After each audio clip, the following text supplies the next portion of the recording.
21. Religion without dogma. Read to the Socratic Club on the 20th of May 1946 in answer to a paper by Professor H. H. Price on The Grounds of Modern Agnosticism, 20th of October 1944, this essay was published under the title A Christian Reply to Professor Price in the Phoenix Quarterly, Volume 1, Number 1, Autumn 1946, and was then reprinted under the current title in The Socratic Digest, Number 4, 1948. It now appears in Compelling Reason, 1998, together with a reply to an article by Miss G. E. M. Anscombe, a reply to Mr. C. S. Lewis's argument that naturalism is self-refuting. Lewis's argument is to be found in the original third chapter of his Miracles, 1947. In his paper on The Grounds of Modern Agnosticism, Professor Price maintains the following positions. 1. That the essence of religion is belief in God and immortality. 2. That in most actual religions the essence is found in connection with accretions of dogma and mythology which have been rendered incredible by the progress of science. 3. That it would be very desirable, if it were possible, to retain the essence purged of the accretions. But 4. That science has rendered the essence almost as hard to believe as the accretions. For the doctrine of immortality involves the dualistic view that man is a composite creature, a soul in a state of symbiosis with a physical organism. But insofar as science can successfully regard man monistically as a single organism whose psychological properties all arise from his physical, the soul becomes an indefensible hypothesis. In conclusion, Professor Price found our only hope in certain empirical evidence for the soul which appears to him satisfactory. In fact, in the findings of psychical research. My disagreement with Professor Price begins, I am afraid, at the threshold.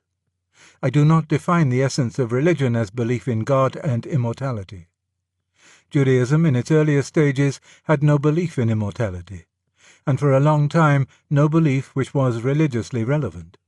The shadow existence of the ghost in Sheol was one of which Jehovah took no account, and which took no account of Jehovah.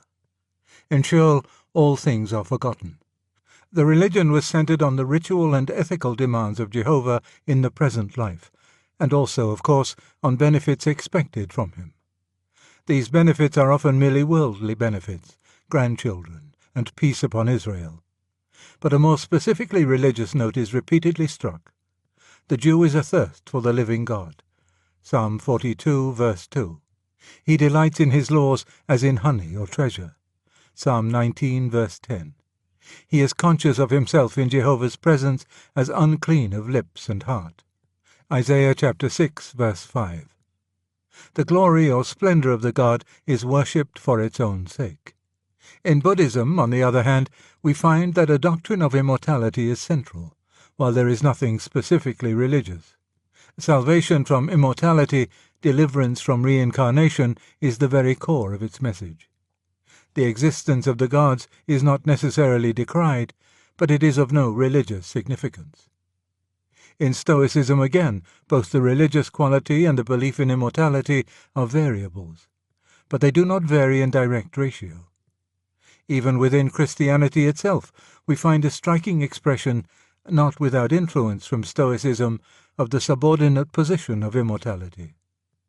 When Henry Moore ends a poem on the spiritual life by saying that if, after all, he should turn out to be mortal, he would be satisfied. A lonesome mortal God to have died. From my own point of view, the examples of Judaism and Buddhism are of immense importance. The system which is meaningless without a doctrine of immortality regards immortality as a nightmare, not as a prize. The religion which, of all ancient religions, is most specifically religious, that is, at once most ethical and most numinous, is hardly interested in the question. Believing, as I do, that Jehovah is a real being, indeed the ens realissimum, I cannot sufficiently admire the divine tact of thus training the chosen race for centuries in a religion before even hinting the shining secret of eternal life. He behaves like the rich lover in a romance, who woos the maiden on his own merits, disguised as a poor man, and only when he has won her reveals that he has a throne and palace to offer. For I cannot help thinking that any religion which begins with a thirst for immortality is damned as a religion from the outset. Until a certain spiritual level has been reached, the promise of immortality will always operate as a bribe, which vitiates the whole religion and infinitely inflames those very self-regards which religion must cut down and uproot. For the essence of religion, in my view, is the thirst for an end higher than natural ends, the finite self's desire for and acquiescence in and self-rejection in favour of an object wholly good and wholly good for it. That the self-rejection will turn out to be also a self-finding, that bread cast upon the waters will be found after many days, that to die is to live. These are sacred paradoxes of which the human race must not be told too soon. Differing from Professor Price about the essence of religion, I naturally cannot, in a sense, discuss whether the essence as he defines it coexists with accretions of dogma and mythology. But I freely admit that the essence as I define it always coexists with other things, and that some of these other things even I would call mythology. But my list of things mythological would not coincide with his, and our views of mythology itself probably differ. A great many different views on it have, of course, been held. Myths have been accepted as literally true, then as allegorically true by the Stoics, as confused history by Euhemerus, as priestly lies by the philosophers of the Enlightenment, as imitative agricultural ritual mistaken for propositions in the days of Fraser. If you start from a naturalistic philosophy, then something like the view of Euhemerus or the view of Fraser is likely to result. But I am not a naturalist. I believe that in the huge mass of mythology which has come down to us, a good many different sources are mixed. True history, allegory, ritual, the human delight in storytelling, etc. But among these sources I include the supernatural, both diabolical and divine. We need here concern ourselves only with the latter. If my religion is erroneous, then occurrences of similar motifs in pagan stories are, of course, instances of the same or a similar error. But if my religion is true, then these stories may well be a preparatio evangelica, divine hinting in poetic and ritual form at the same central truth which was later focused and, so to speak, historicized in the Incarnation. To me, who first approached Christianity from a delighted interest in and reverence for the best pagan imagination, who loved Balder before Christ and Plato before St. Augustine, the anthropological argument against Christianity has never been formidable. On the contrary, I could not believe Christianity if I were forced to say that there were 1,000 religions in the world, of which 999 were pure nonsense, and the 1,000th, fortunately, true. My conversion very largely depended on recognizing Christianity as the completion, the actualization, the entelechy of something that had never been wholly absent from the mind of man. And I still think that the agnostic argument from similarities between Christianity and paganism works only if you know the answer. If you start by knowing on other grounds that Christianity is false, then the pagan stories may be another nail in its coffin.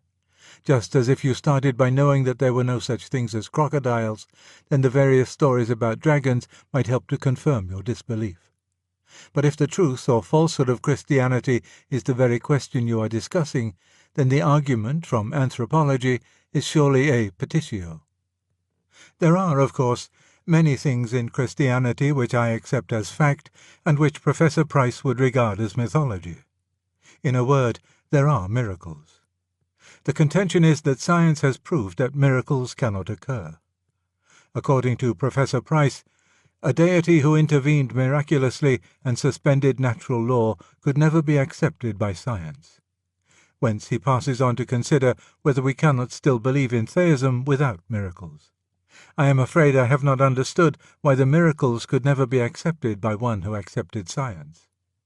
Professor Price bases his view on the nature of scientific method. He says that that method is based on two assumptions.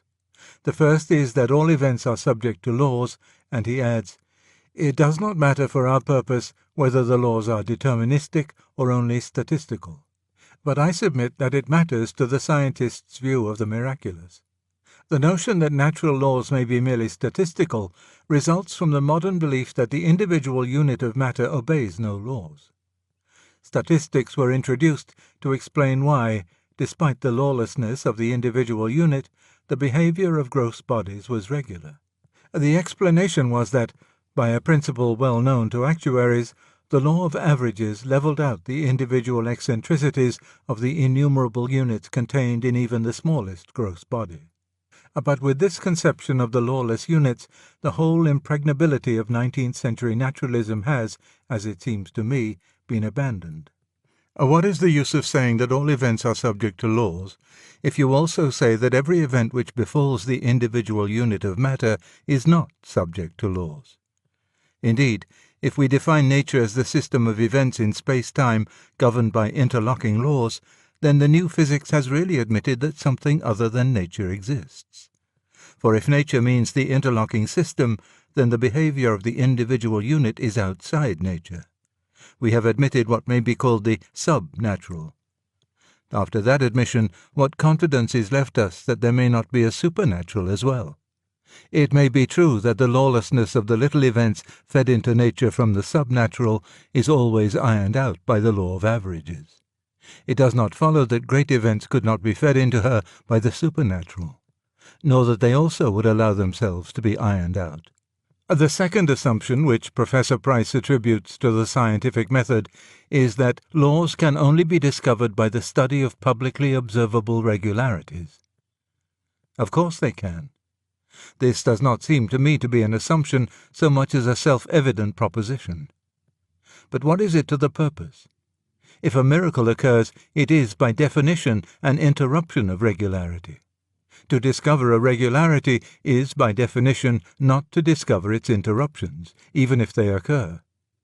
You cannot discover a railway accident from studying Bradshaw, only by being there when it happens or hearing about it afterwards from someone who was.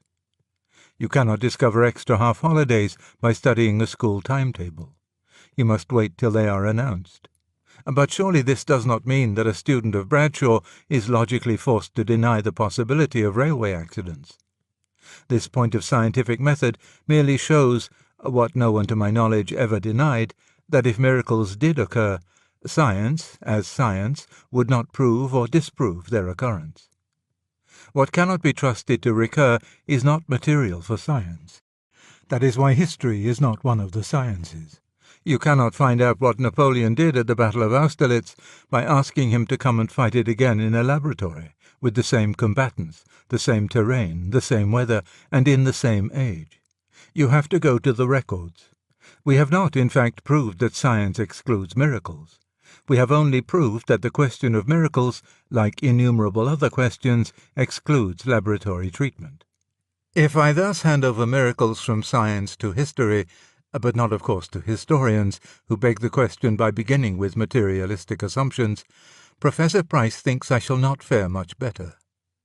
Here I must speak with caution, for I do not profess to be a historian or a textual critic. I would refer you to Sir Arnold Blunn's book, The Third Day. If Sir Arnold is right, then the biblical criticism which began in the 19th century has already shot its bolt, and most of its conclusions have been successfully disputed, though it will, like 19th-century materialism, long continue to dominate popular thought. What I can say with more certainty is that that kind of criticism, the kind which discovers that every old book was made by 6 anonymous authors well provided with scissors and paste, and that every anecdote of the slightest interest is unhistorical, has already begun to die out in the studies I know best. The period of arbitrary skepticism about the canon and text of Shakespeare is now over, and it is reasonable to expect that this method will soon be used only on Christian documents and survive only in the Thinkers' Library and the theological colleges. I find myself, therefore, compelled to disagree with Professor Price's second point. I do not think that science has shown, or by its nature could ever show, that the miraculous element in religion is erroneous. I am not speaking, of course, about the psychological effects of science on those who practice it or read its results. That the continued application of scientific methods breeds a temper of mind unfavourable to the miraculous may well be the case. But even here there would seem to be some difference among the sciences. Certainly, if we think not of the miraculous in particular, but of religion in general, there is such a difference. Mathematicians, astronomers, and physicists are often religious, even mystical. Biologists much less often. Economists and psychologists very seldom indeed. It is as their subject matter comes nearer to man himself that their anti-religious bias hardens. And that brings me to Professor Price's fourth point, for I would rather postpone consideration of his third. His fourth point, it will be remembered, was that science had undermined not only what he regards as the mythological accretions of religion, but also what he regards as its essence. That essence is, for him, theism and immortality. Insofar as natural science can give a satisfactory account of man as a purely biological entity, it excludes the soul and therefore excludes immortality. That, no doubt, is why the scientists who are most, or most nearly, concerned with man himself are the most anti-religious. Now, most assuredly, if naturalism is right, then it is at this point, at the study of man himself, that it wins its final victory and overthrows all our hopes. Not only our hope of immortality, but our hope of finding significance in our lives here and now. On the other hand, if naturalism is wrong, it will be here that it will reveal its fatal philosophical defect, and that is what I think it does. On the fully naturalistic view, all events are determined by laws. Our logical behavior, in other words our thoughts, and our ethical behavior, including our ideals as well as our acts of will, are governed by biochemical laws. These, in turn, by physical laws, which are themselves actuarial statements about the lawless movements of matter. These units never intended to produce the regular universe we see. The law of averages, successor to Lucretius's exiguum clinamen, has produced it out of the collision of these random variations in movement. The physical universe never intended to produce organisms. The relevant chemicals on Earth and the sun's heat, thus juxtaposed, gave rise to this disquieting disease of matter, organization. Natural selection, operating on the minute differences between one organism and another, blundered into that sort of phosphorescence or mirage which we call consciousness. And that, in some cortexes beneath some skulls, at certain moments, still in obedience to physical laws, but to physical laws now filtered through laws of a more complicated kind, takes the form we call thought. Such, for instance, is the origin of this paper. Such was the origin of Professor Price's paper. What we should speak of as his thoughts were merely the last link of a causal chain in which all the previous links were irrational. He spoke as he did because the matter of his brain was behaving in a certain way, and the whole history of the universe up to that moment had forced it to behave in that way. What we call his thought was essentially a phenomenon of the same sort as his other secretions, the form which the vast irrational process of nature was bound to take at a particular point of space and time. Of course, it did not feel like that to him or to us while it was going on. He appeared to himself to be studying the nature of things, to be in some way aware of the realities, even supersensuous realities, outside his own head. But if strict naturalism is right, he was deluded. He was merely enjoying the conscious reflection of irrationally determined events in his own head. It appeared to him that his thoughts, as he called them, could have to outer realities that wholly immaterial relation which we call truth or falsehood. Although, in fact, being but the shadow of cerebral events, it is not easy to see that they could have any relations to the outer world except causal relations. And when Professor Price defended scientists, speaking of their devotion to truth and their constant following of the best light they knew, it seemed to him that he was choosing an attitude in obedience to an ideal. He did not feel that he was merely suffering a reaction determined by ultimately amoral and irrational sources, and no more capable of rightness or wrongness than a hiccup or a sneeze. It would have been impossible for Professor Rice to have written, or us to have read, his paper with the slightest interest if he and we had consciously held the position of strict naturalism throughout. But we can go further.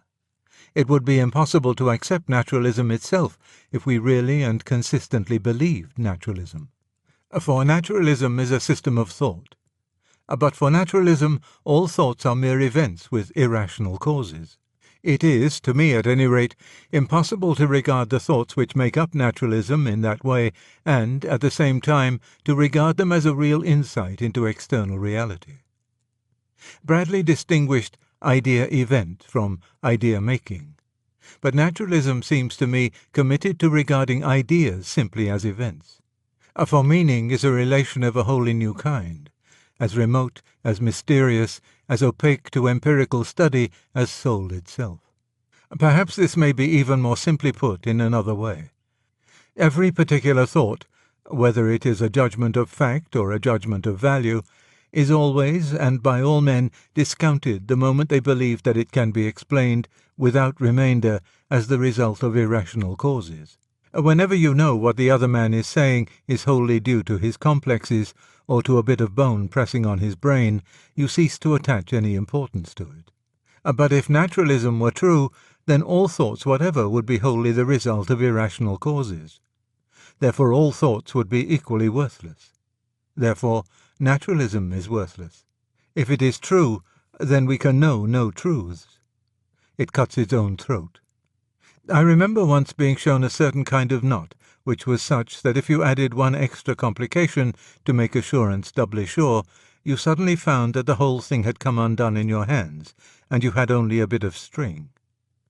It is like that with naturalism. It goes on claiming territory after territory, first the inorganic, then the lower organisms, then man's body, then his emotions. But when it takes the final step and we attempt a naturalistic account of thought itself, suddenly the whole thing unravels. The last fatal step has invalidated all the preceding ones, for they were all reasoning, and reason itself has been discredited. We must, therefore, either give up thinking altogether, or else begin over again from the ground floor. There is no reason, at this point, to bring in either Christianity or spiritualism. We do not need them to refute naturalism. It refutes itself. Whatever else we may come to believe about the universe, at least we cannot believe naturalism. The validity of rational thought, accepted in an utterly non-naturalistic, transcendental, if you will, supernatural sense, is the necessary presupposition of all other theorizing. There is simply no sense in beginning with a view of the universe and trying to fit the claims of thought in at a later stage. By thinking at all, we have claimed that our thoughts are more than mere natural events. All other propositions must be fitted in as best they can round that primary claim. Holding that science has not refuted the miraculous element in religion, much less that naturalism, rigorously taken, can refute anything except itself, I do not, of course, share Professor Price's anxiety to find a religion which can do without what he calls the mythology.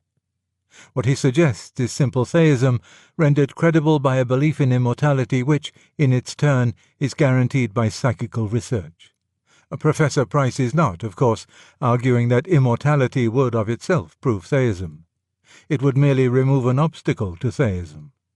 The positive source of theism he finds in religious experience. At this point, it is very important to decide which of two questions we are asking. We may be asking, 1. Whether this purged minimal religion suggested by Professor Price is capable, as a historical, social, and psychological entity, of giving fresh heart to society, strengthening the moral will, and producing all those other benefits which, it is claimed, the old religions have sometimes produced. On the other hand, we may be asking, 2. Whether this minimal religion will be the true one, that is, whether it contains the only true propositions we can make about ultimate questions.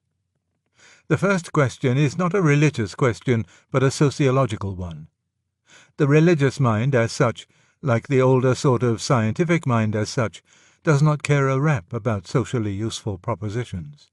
Both are athirst for reality, for the utterly objective, for that which is what it is. The open mind of the scientist and the emptied and silenced mind of the mystic are both efforts to eliminate what is our own in order that the other may speak.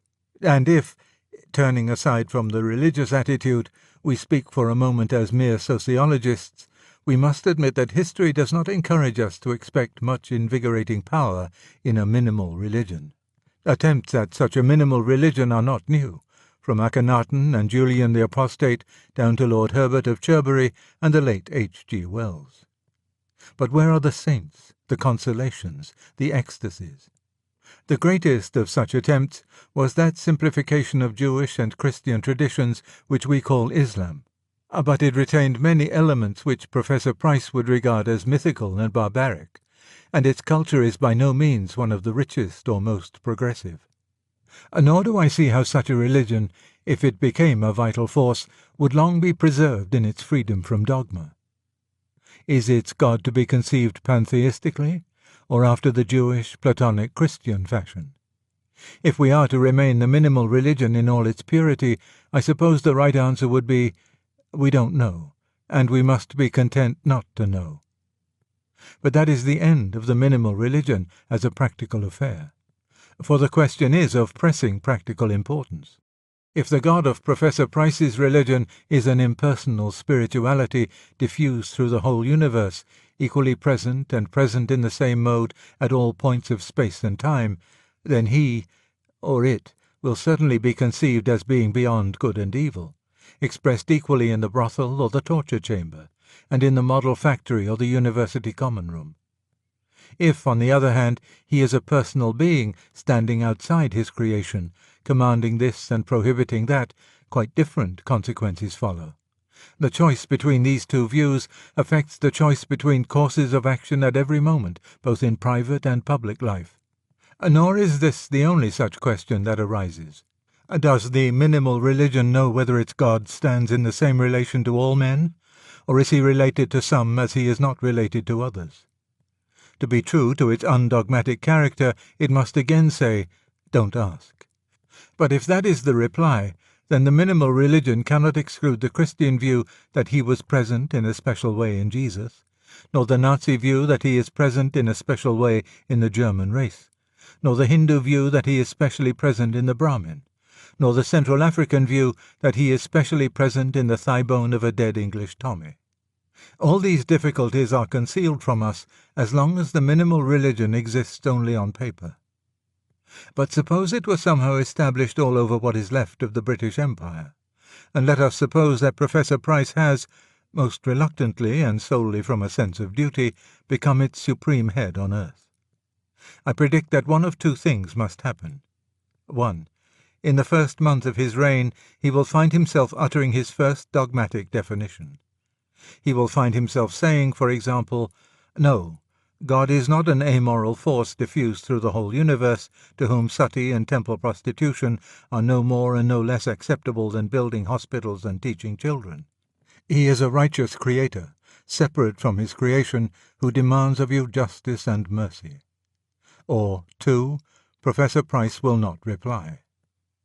In the second case, is it not clear what will happen? Those who have come to his minimal religion from Christianity will conceive God in the Jewish, Platonic, Christian way. Those who have come from Hinduism will conceive him pantheistically, and the plain men who have come from nowhere will conceive him as a righteous creator in their moments of moral indignation, and as a pantheistic God in their moments of self-indulgence. And the ex-Marxist will think he is specially present in the proletariat, and the ex-Nazi will think he is specially present in the German people. And they will hold world conferences at which they all speak the same language and reach the most edifying agreement. But they will all mean totally different things. The minimal religion, in fact, cannot, while it remains minimal, be acted on. As soon as you do anything, you have assumed one of the dogmas. In practice, it will not be a religion at all. It will be merely a new colouring given to all the different things people were doing already. I submitted to Professor Price with great respect that when he spoke of mere theism, he was all the time unconsciously assuming a particular conception of God. That is, he was assuming a dogma about God. And I do not think he was deducing it solely or chiefly from his own religious experience, or even from a study of religious experience in general. For religious experience can be made to yield almost any sort of God. I think Professor Price assumed a certain sort of God because he has been brought up in a certain way. Because Bishop Butler and Hooker and Thomas Aquinas and Augustine and St. Paul and Christ and Aristotle and Plato are, as we say, in his blood. He was not really starting from scratch. Had he done so, had God meant in his mind a being about whom no dogma whatever is held, I doubt whether he would have looked for even social salvation in such an empty concept. All the strength and value of the minimal religion, for him as for all others who accept it, is derived not from it, but from the tradition which he imports into it. The minimal religion will, in my opinion, leave us all doing what we were doing before. And now it, in itself, will not be an objection from Professor Price's point of view. He was not working for unity, but for some spiritual dynamism to see us through the black night of civilization. If psychical research has the effect of enabling people to continue, or to return to, all the diverse religions which naturalism has threatened, and if they can thus get power and hope and discipline, he will, I fancy, be content. But the trouble is that if this minimal religion leaves Buddhists still Buddhists and Nazis still Nazis, then it will, I believe, leave us, as Western, mechanized, democratic, secularized men, exactly where we were. In what way will a belief in the immortality vouched for by psychical research and in an unknown God restore to us the virtue and energy of our ancestors? It seems to me that both beliefs, unless reinforced by something else, will be to modern man very shadowy and inoperative. If indeed we knew that God were righteous, that he had purposes for us, that he was the leader in a cosmic battle, and that some real issue hung on our conduct in the field, then it would be something to the purpose. Or if, again, the utterances which purport to come from the other world ever had the accent which really suggests another world, ever spoke, as even the inferior actual religions do, with that voice before which our mortal nature trembles with awe or joy, then that also would be to the purpose. But the God of minimal theism remains powerless to excite either fear or love, can be given power to do so only from those traditional resources to which, in Professor Price's conception, science will never permit our return. As for the utterances of the mediums, I do not wish to be offensive, but will even the most convinced spiritualist claim that one sentence from that source has ever taken its place among the golden sayings of mankind, has ever approached, much less equalled, in power to elevate, strengthen, or correct even the second rank of such sayings? Will anyone deny that the vast majority of spirit messages sink pitiably below the best that has been thought and said even in this world? That in most of them we find a banality and provincialism, a paradoxical union of the prim with the enthusiastic, of flatness and gush, which would suggest that the souls of the moderately respectable are in the keeping of Annie Besant and Martin Tupper. I am not arguing from the vulgarity of the messages that their claim to come from the dead is false. If I did, the spiritualist would reply that this quality is due to imperfections in the medium of communication. Let it be so. We are not here discussing the truth of spiritualism, but its power to become the starting point of a religion. And for that purpose I submit that the poverty of its contents disqualifies it. A minimal religion compounded of spirit messages and bare theism has no power to touch any of the deepest chords in our nature, or to evoke any response which will raise us even to a higher secular level, let alone to the spiritual life. The God of whom no dogmas are believed is a mere shadow. He will not produce that fear of the Lord in which wisdom begins, and, therefore, will not produce that love in which it is consummated. The immortality which the messages suggest can produce in mediocre spirits only a vague comfort for our unredeemedly personal hankerings, a shadowy sequel to the story of this world in which all comes right, but right in how pitiable a sense, while the more spiritual will feel that it has added a new horror to death, the horror of mere endless succession, of indefinite imprisonment in that which binds us all, das Gemeine. There is, in this minimal religion, nothing that can convince, convert, or, in the higher sense, console. Nothing, therefore, which can restore vitality to our civilization. It is not costly enough. It can never be a controller, or even a rival to our natural sloth and greed. A flag, a song, an old-school tie is stronger than it. much more the pagan religions. Rather than pin my hopes on it, I would almost listen again to the drumbeat in my blood, for the blood is at least in some sense the life, and join in the song of the Maenads. Happy they whom the demons have befriended, who have entered the divine orgies, making holy their life days, till the dance throbs in their heartbeats while they romp with Dionysus on the mountains. Yes, almost. Almost I'd sooner be a pagan suckled in a creed outworn.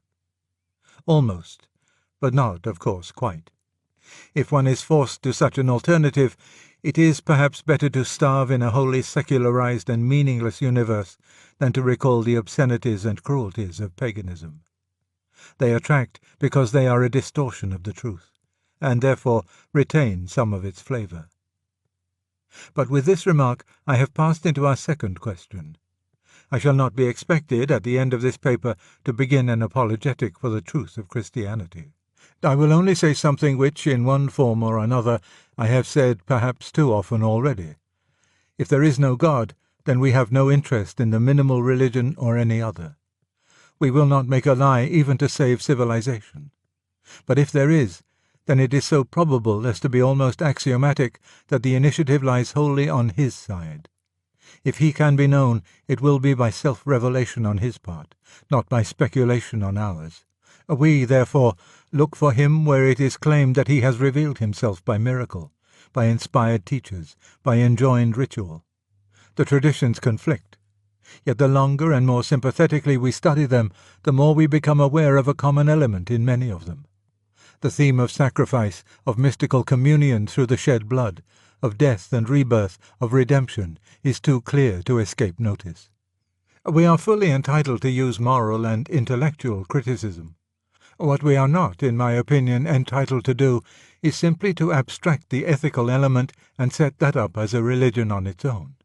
Rather, in that tradition which is at once more completely ethical and most transcends mere ethics, in which the old themes of the sacrifice and rebirth recur in a form which transcends, though there it no longer revolts our conscience and our reason, we may still most reasonably believe that we have the consummation of all religion, the fullest message from the Holy Other, the living Creator who, if he is at all, must be the God not only of the philosophers, but of mystics and savages, not only of the head and heart, but also of the primitive emotions and the spiritual heights beyond all emotion.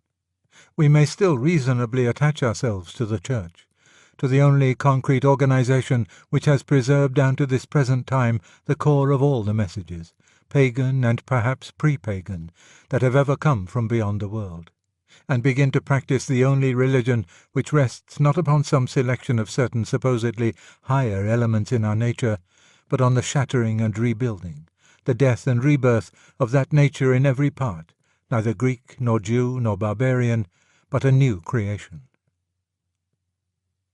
A note: the debate between Lewis and Professor Price did not end here. In the Socratic Digest, No. 4, 1948, there follows a reply to Lewis's Religion Without Dogma by Professor Price, pages 94 to 102. Then, at a meeting of the Socratic Club on the 2nd of February 1948, Miss G.E.M. Anscombe read a paper entitled A Reply to Mr. C.S. Lewis's Argument that Naturalism is Self-Refuting, afterwards published in the same issue of the Digest, pages 7 to 15, as Professor Price's reply.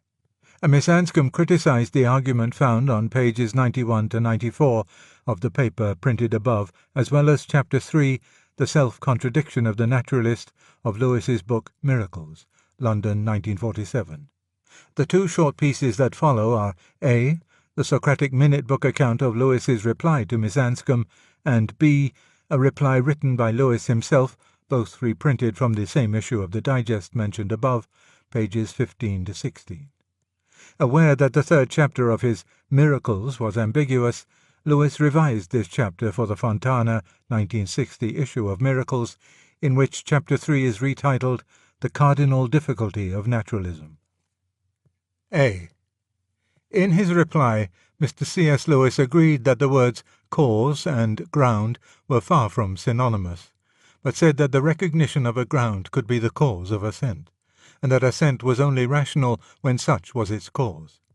He denied that such words as recognition and perception could be properly used of a mental act among whose causes the thing perceived or recognized was not one. Miss Anscombe said that Mr. Lewis had misunderstood her, and thus the first part of the discussion was confined to the two speakers, who attempted to clarify their positions and their differences. Miss Anscombe said that Mr. Lewis was still not distinguishing between having reasons and having reasoned in the causal sense.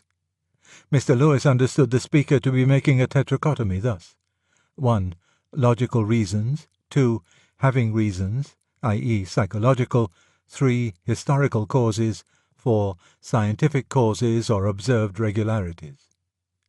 The main point in his reply was that an observed regularity was only the symptom of a cause, and not the cause itself, and in reply to an interruption by the secretary, he referred to his notion of cause as magical. An open discussion followed, in which some members tried to show Miss Anscombe that there was a connection between ground and cause, while others contended against the President, Lewis, that the test for the validity of reason could never in any event be such a thing as the state of the bloodstream. The President finally admitted that the word valid was an unfortunate one. From the discussion in general, it appeared that Mr. Lewis would have to turn his argument into a rigorous analytic one, if his notion of validity as the effect of causes were to stand the test of all the questions put to him. B. I admit that valid was a bad word for what I meant. Veridical, or verific, or veriferous would have been better. I also admit that the cause and effect relation between events and the ground and consequent relations between propositions are distinct. Since English uses the word because of both, let us here use because CE for the cause and effect relation. This doll always falls on its feet because CE, its feet are weighted, and because GC for the ground and consequent relation. A equals C because GC, they both equal B. But the sharper this distinction becomes, the more my difficulty increases. If an argument is to be verific, the conclusion must be related to the premises as consequent to ground, i.e., the conclusion is there because GC certain other propositions are true. On the other hand, our thinking the conclusion is an event and must be related to previous events as effect to cause, i.e., this act of thinking must occur because CE previous events have occurred. It would seem, therefore, that we never think the conclusion because GC it is the consequent of its grounds, but only because CE certain previous events have happened. If so, it does not seem that the GC sequence makes us more likely to think the true conclusion than not. And this is very much what I meant by the difficulty in naturalism.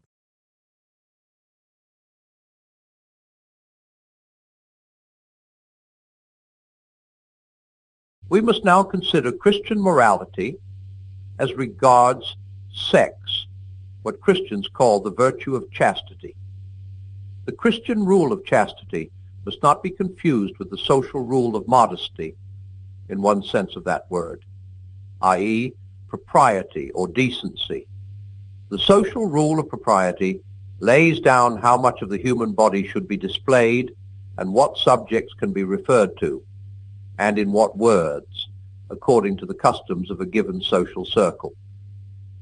Thus, while the rule of chastity is the same for all Christians at all times, the rule of propriety changes. A girl in the Pacific Islands wearing hardly any clothes and a Victorian lady completely covered in clothes might both be equally modest, proper, or decent, according to the standards of their own societies, and both, for all we could tell by their dress, might be equally chaste or equally unchaste. Some of the language which chaste women used in Shakespeare's time would have been used in the 19th century only by a woman completely abandoned. When people break the rule of propriety, current in their own time and place, if they do so in order to excite lust in themselves or others, then they are offending against chastity. But if they break it through ignorance or carelessness, they are guilty only of bad manners. When, as often happens, they break it defiantly in order to shock or embarrass others, they are not necessarily being chaste, but they are being uncharitable. For it is uncharitable to take pleasure in making other people uncomfortable. I do not think that a very strict or fussy standard of propriety is any proof of chastity or any help to it, and I therefore regard the great relaxation and simplifying of the rule which has taken place in my own lifetime as a good thing. At its present stage, however, it has this inconvenience that people of different ages and different types do not all acknowledge the same standard, and we hardly know where we are.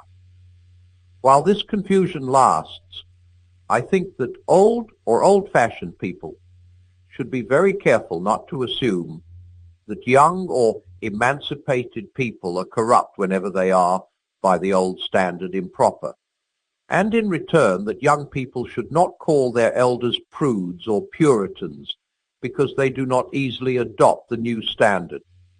A real desire to believe all the good you can of others and to make others as comfortable as you can will solve most of the problems. Chastity is the most unpopular of the Christian virtues. There is no getting away from it.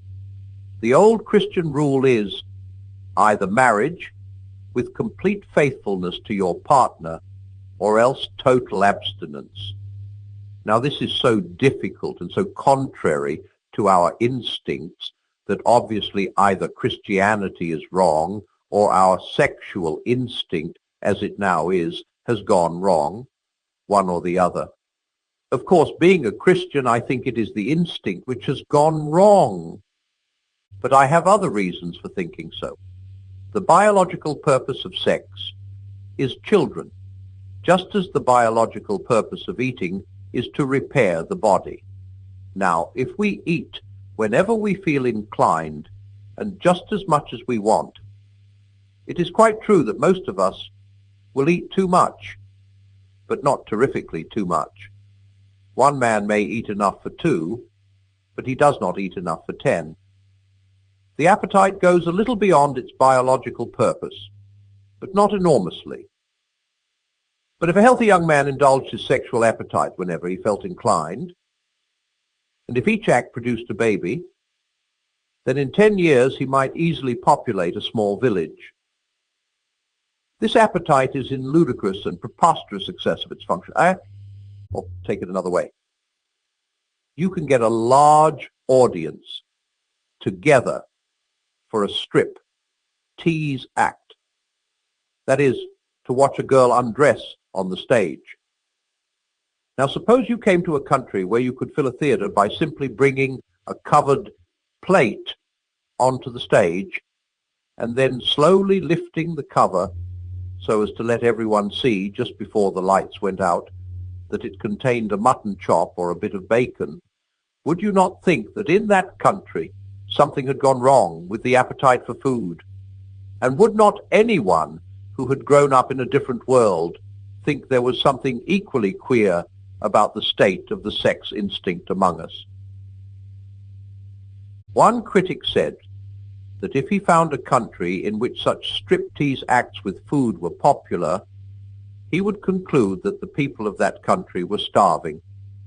He meant, of course, to imply that such things as the striptease act resulted not from sexual corruption, but from sexual starvation. I agree with him that if, in some strange land, we found that similar acts with mutton chops were popular, one of the possible explanations which would occur to me would be famine. But the next step would be to test our hypothesis by finding out whether, in fact, much or little food was being consumed in that country. If the evidence showed that a good deal was being eaten, then, of course, we should have to abandon the hypothesis of starvation and try to think of another one.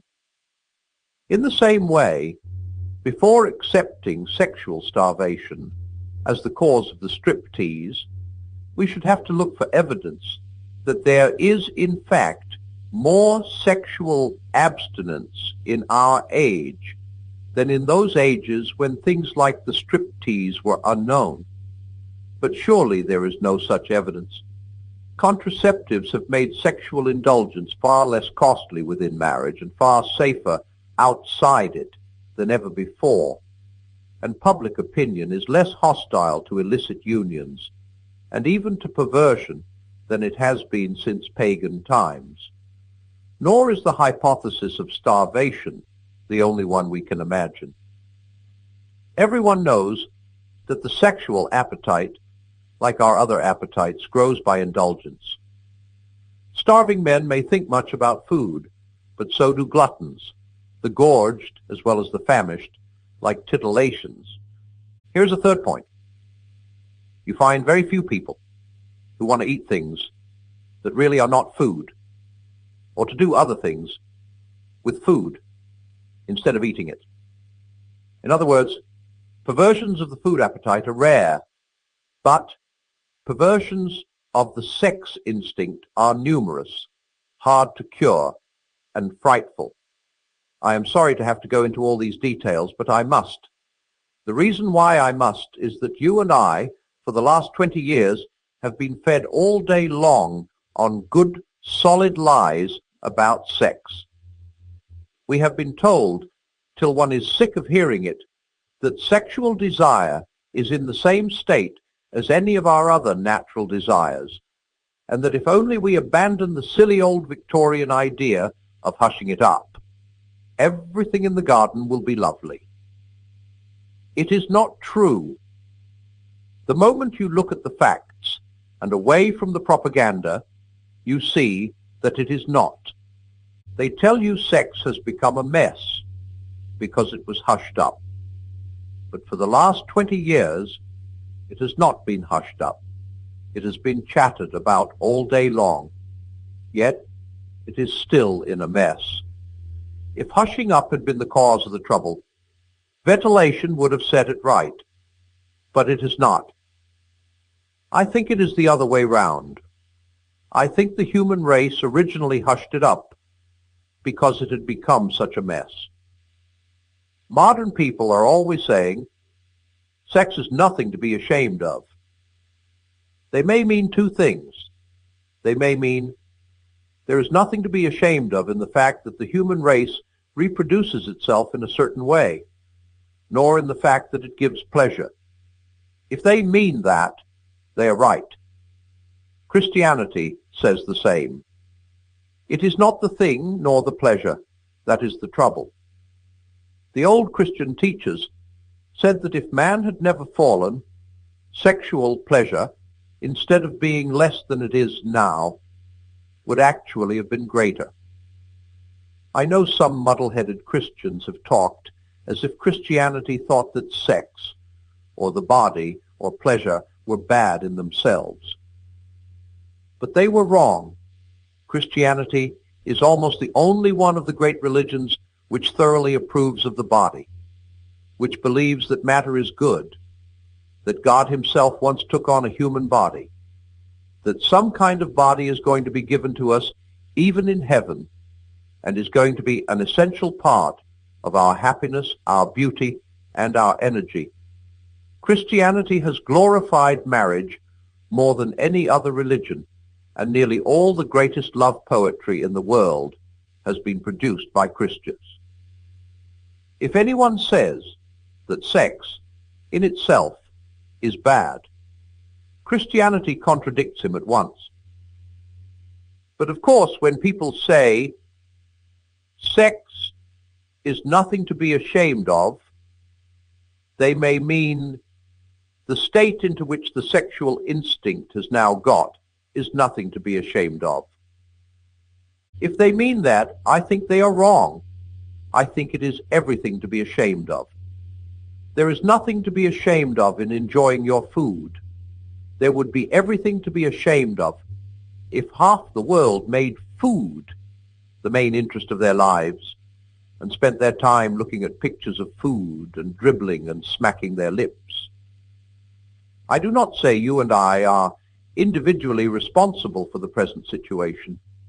Our ancestors have handed over to us organisms which are warped in this respect, and we grow up surrounded by propaganda in favor of unchastity. There are people who want to keep our sex instinct inflamed in order to make money out of us. Because, of course, a man with an obsession is a man who has very little sales resistance. God knows our situation. He will not judge us as if we had no difficulties to overcome. What matters is the sincerity and perseverance of our will to overcome them. Before we can be cured, we must want to be cured. Those who really wish for help will get it. But for many modern people, even the wish is difficult. It is easy to think that we want something when we do not really want it. A famous Christian long ago told us that when he was a young man, he prayed constantly for chastity. But years later, he realized that while his lips had been saying, "O Lord, make me chaste," his heart had been secretly adding, "But please, don't do it just yet." This may happen in prayers for other virtues too, but there are 3 reasons why it is now specially difficult for us to desire, let alone to achieve, complete chastity. In the first place, our warped natures, the devils who tempt us, and all the contemporary propaganda for lust, combine to make us feel that the desires we are resisting are so natural, so healthy, and so reasonable that it is all most perverse and abnormal to resist them. Poster after poster, film after film, novel after novel associate the idea of sexual indulgence with the ideas of health, normality, youth, frankness, and good humor.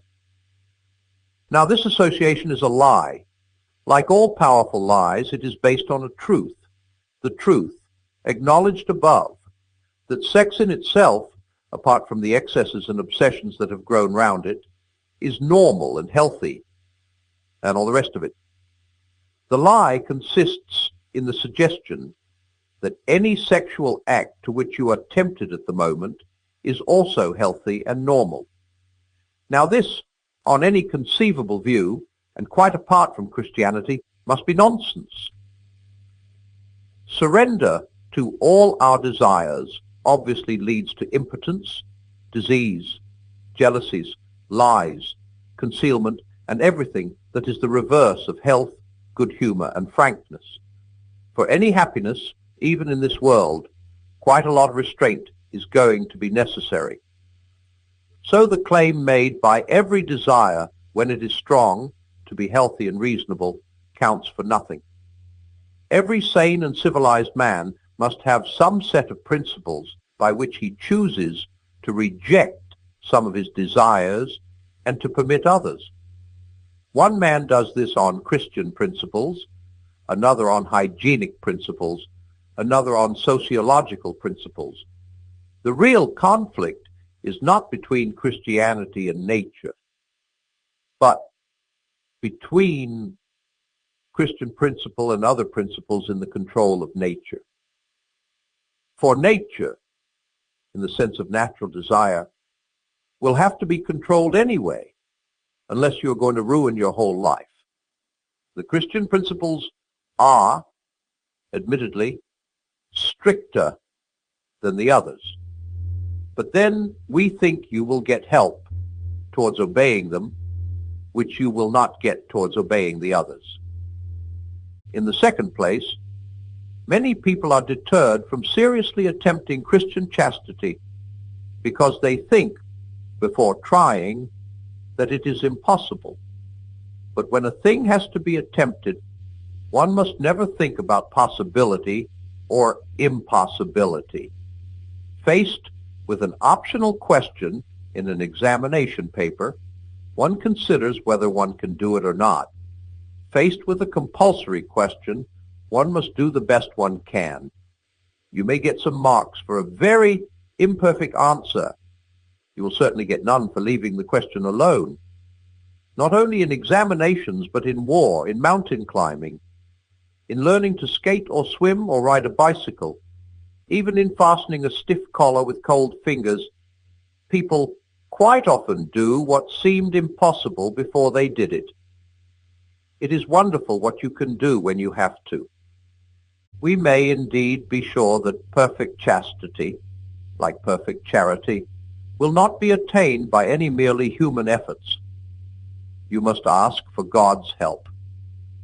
Even when you have done so, it may seem to you for a long time that no help, or less help than you need, is being given. Never mind. After each failure, ask forgiveness, pick yourself up and try again. Very often what God first helps us towards is not the virtue itself, but just this power of always trying again. For however important chastity, or courage, or truthfulness, or any other virtue may be, this process trains us in habits of the soul, which are more important still. It cures our illusions about ourselves and teaches us to depend on God. We learn, on the one hand, that we cannot trust ourselves even in our best moments, and on the other, that we need not despair even in our worst, for our failures are forgiven. The only fatal thing is to sit down, content, with anything less than perfection. Thirdly, people often misunderstand what psychology teaches about repressions. It teaches us that repressed sex is dangerous, but repressed is here a technical term. It does not mean suppressed in the sense of denied or resisted. A repressed desire or thought is one which has been thrust into the subconscious, usually at a very early age, and can now come before the mind only in a disguised and unrecognizable form. Repressed sexuality does not appear to the patient to be sexuality at all. When an adolescent or an adult is engaged in resisting a conscious desire, he is not dealing with a repression, nor is he in the least danger of creating a repression. On the contrary, those who are seriously attempting chastity are more conscious and soon know a great deal more about their own sexuality than anyone else. They come to know their desires as Wellington knew Napoleon, or as Sherlock Holmes knew Moriarty, as a rat catcher knows rats, or a plumber knows about leaky pipes. Virtue, even attempted virtue, brings light. Indulgence brings fog. Finally, though I have had to speak at some length about sex, I want to make it as clear as I possibly can that the center of Christian morality is not here. If anyone thinks that Christians regard chastity as the supreme vice, he's quite wrong. The sins of the flesh are bad, but they are the least bad of all sins. All the worst pleasures are purely spiritual. The pleasure of putting other people in the wrong, of bossing and patronizing and spoiling sport, and backbiting, the pleasures of power, of hatred. For there are two things inside me, competing with the human self, which I must try to become. They are the animal self and the diabolical self. The diabolical self is the worst of the two. That is why a cold, self-righteous prig who goes regularly to church may be far nearer to hell than a prostitute. But of course, it is better to be neither.